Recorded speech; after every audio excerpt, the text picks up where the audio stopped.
Hello বন্ধুরা, আজকে আমি তৈরি করছি পেঁয়াজ রসুন দিয়ে। এই যে পেঁয়াজ নিয়েছি, এখানে 750 আলু নিয়েছি, একটু ছোট ছোট করে কেটেছি, খুব বড় বড় করে কাটিনি।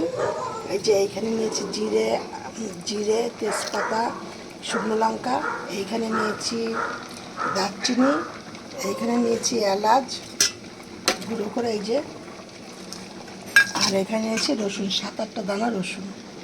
এই দিয়ে আমি আজকে তোমাদের সাথে আলু শুকনো শুকনো আলুর দম করে দেখাবো। এই হলো তেল দিয়ে দিলাম, তেলটা খুব একটা বেশি দেবো না, কারণ আমি একদম অল্প তেলে রান্না করি। এবার আমার এই তেলটা গরম হয়ে গেছে।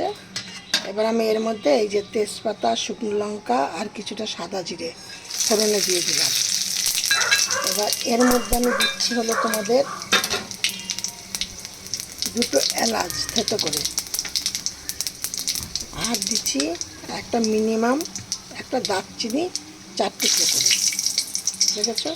এবার আমি এর মধ্যে দিচ্ছি কিছুটা পেস্ট, একটা মিডিয়াম সাইজের ছোট্ট একটা পেস্ট দিচ্ছি।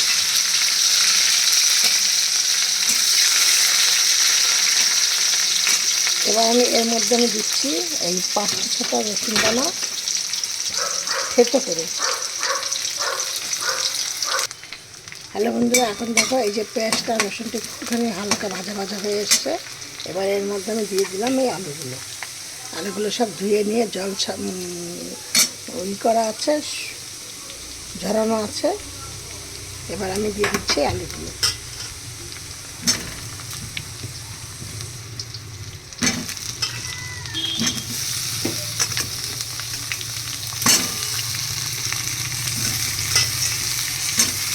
আমি কিন্তু এক্ষুনি এর মধ্যে নুন হলুদ দেবো না, আমি একটুখানি বাদে দেবো, কারণ এক্ষুনি যদি নুন হলুদ দেওয়া হয় তাহলে কিন্তু তোমার গায়ে লেগে যাওয়ার সম্ভাবনা। এই জন্য আমি কিছুক্ষণ বাদে দেবো, একটু নাড়াচাড়া হবে। তো এবার আমি এর মধ্যে দিয়ে অল্প করে কিছুটা হলুদ, আলুটা ভাজার জন্য কিছুটা নুন। আলুটা যখন লাল লাল করে ভাজা হয়ে যাবে তখন এর মধ্যে আলুটাকে এবার আমি লাল লাল করে দিই।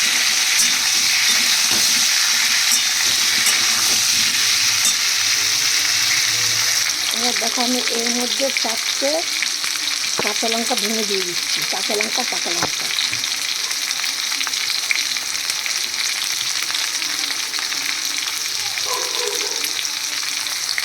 এবার দেখো এইখানে আছে হলুদ, আদা, জিরে, লঙ্কা বাটা আর নুন। কারণ আমার এখানে হলুদটাকে ঝালটা কম দেওয়া আছে বলে আমি ওইখানে ওই লঙ্কাগুলো দিয়েছি। এখানে জল দিয়ে দিলাম, মশলাটা কষাবো। এবার এর মধ্যে আমি দেবো কিছু লঙ্কার গুঁড়ো, ওই কাশ্মীর লঙ্কার গুঁড়ো কালার হওয়ার জন্য 1 চামচের মতো, ঠিক আছে, দিয়েছি। এবার দেবো কিছুটা দই। এবার দেখো এর মধ্যে আমি দিয়ে দিচ্ছি এই যে দই ফাটানোটা, 2 চামচ দই আছে। এবার এইটাকে ভালো করে কষানো হয়ে গেলে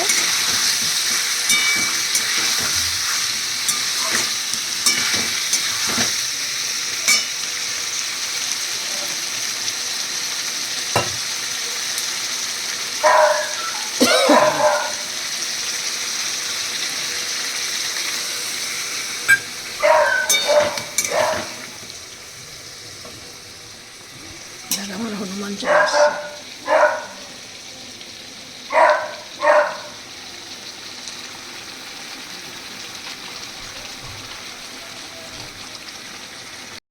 এবার আমি এর মধ্যে দিয়ে দিলাম 1 চামচ চিনি।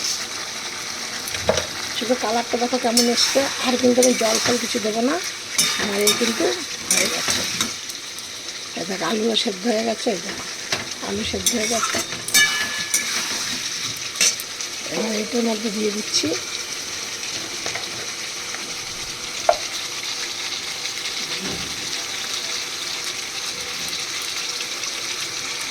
একটা মতো ভিজিয়ে দিলাম।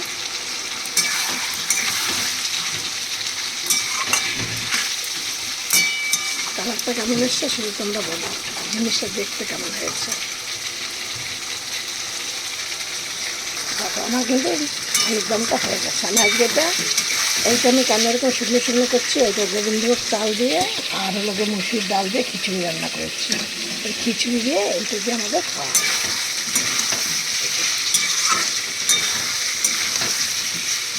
শেষ। এবার চাপা দিয়ে দেবো। আমার তরকারিটা হয়ে গেছে।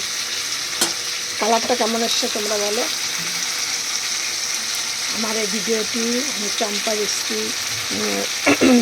হাউস থেকে আমি ভিডিওটি করছি। আমার ভিডিওটি তোমাদের ভালো লাগলে, রেসিপিটা দেখে তোমাদের ভালো লাগলে একটু লাইক কমেন্ট শেয়ার করো। আর যদি নতুন বন্ধু হয়ে থাকে একটা সাবস্ক্রাইব করো, পাশে বলতে বাজিয়ে অন করে রেখে দিও। আমি নতুন নতুন এরকম রেসিপি ছাড়ার জন্য তোমাদের মোবাইল স্ক্রিনে রেখে পৌঁছিয়ে দেয়, সেই জন্য। আর তোমাদের যদি কিছু জানার থাকে তাহলে আমার কমেন্টে তোমরা লিখতে পারো, আমি তোমার কমেন্টে রিপ্লাই দেবো। এই যে আমি এবার গ্যাসটা নিভিয়ে দিচ্ছি।